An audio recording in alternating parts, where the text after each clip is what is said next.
I thought he borrowed my charger. I didn't know he'd borrow my heart. I didn't go to the campus library that night expecting anything special. It was finals week, and the place smelled like coffee, stress, and quiet desperation. I had notes spread everywhere, my brain barely functioning when my phone screen went black. 1%, then nothing. I stared at it like it had personally betrayed me. That's when he spoke. You can use my charger if you want.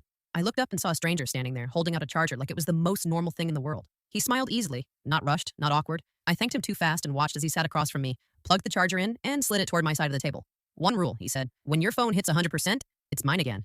I laughed, and just like that, something shifted. We didn't exchange names right away. We didn't need to. Minutes turned into hours. We talked instead of studying, about where we were from, why we chose this college, what scared us about the future. I forgot to check my phone. I forgot about time. I only noticed how comfortable it felt to have him there, how natural it was to look up and meet his eyes. When the library lights dimmed for closing, both of us seemed surprised. Same time tomorrow? He asked casually like it meant nothing. I nodded, pretending my heart hadn't already agreed before I did. The next night, I arrived early. Same table, same chair. When he walked in slightly out of breath, relief washed over me before I could stop it. We fell into a rhythm without naming it. Every night, the same charger between us, some studying, a lot of talking, shared playlists, quiet laughter, small moments that started to feel important. I didn't realize when it happened, but the library stopped being a place I went to study. It became the place I went to see him. Then finals ended. On the last night, I waited at our table. Same spot, same chair. The charger never appeared. I stayed longer than I should have, checked my phone more than I wanted to admit.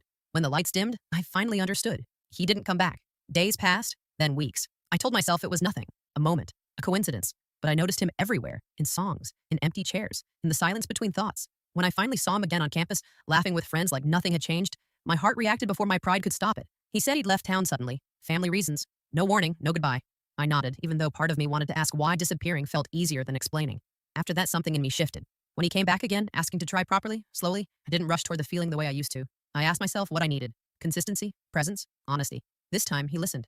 We started over without drama. Coffee instead of late nights. Conversations instead of assumptions. No charger between us. I learned the difference between intensity and intention, between waiting and choosing. One night, months later, he showed me the charger again and smiled. I almost lost this, he said. I smiled back, realizing it was never really about the charger. It was about what I learned because of it. I fell in love with the boy who borrowed my charger. But more importantly, I fell in love with the version of myself who learned that love should never feel uncertain. Have you ever met someone by accident who changed you forever?